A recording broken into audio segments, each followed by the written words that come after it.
ነቢዩና መሐመድ ሰለላሁ ዐለይሂ ወሰለም ለዓመታት ጥሪያቸውን ይዘው ከተነሱ በኋላ ስብዕናቸውን ለማደብዘዝ ዓመታት ተሞክሯል። ይዘውት የመጡትን ሃይማኖት እስልምናን ለመውጋት ረጅም ርቀት ተሄዷል።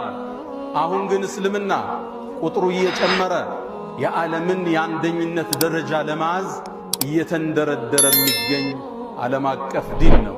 2 ቢሊየን በላይ ተከታዮችን ይዟል። ያኔ እርሳቸው መካ ላይ ነበሩ፣ ብቻቸውን ናቸው። ይሄ ዲን እዚህ ጥግ እንደሚደርስ ግን በወሕይ አይተውት ነበር። ለየብሉገነ ሃዛ ዲን ማ በለገ ሌይሉ ወነሃር ይሉ ነበር።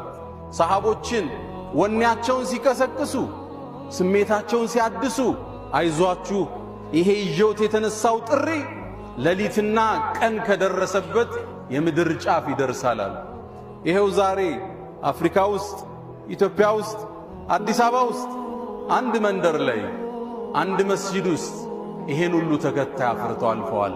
ነቢዩና መሐመድ ሰለላሁ ዐለይሂ ወሰለም አላህ የተሟላ ስብዕና የሰጣቸው አይደለም ለፍጡራን ለእንስሳው ሁሉ አዛኝ የሆኑ ነቢይ ሰለላሁ ዐለይሂ ወሰለም የእሳቸውን ነቢይነት አይደለም ሰው አይደለም መላኢካ እንስሳት ሁሉ የመሰከረላቸው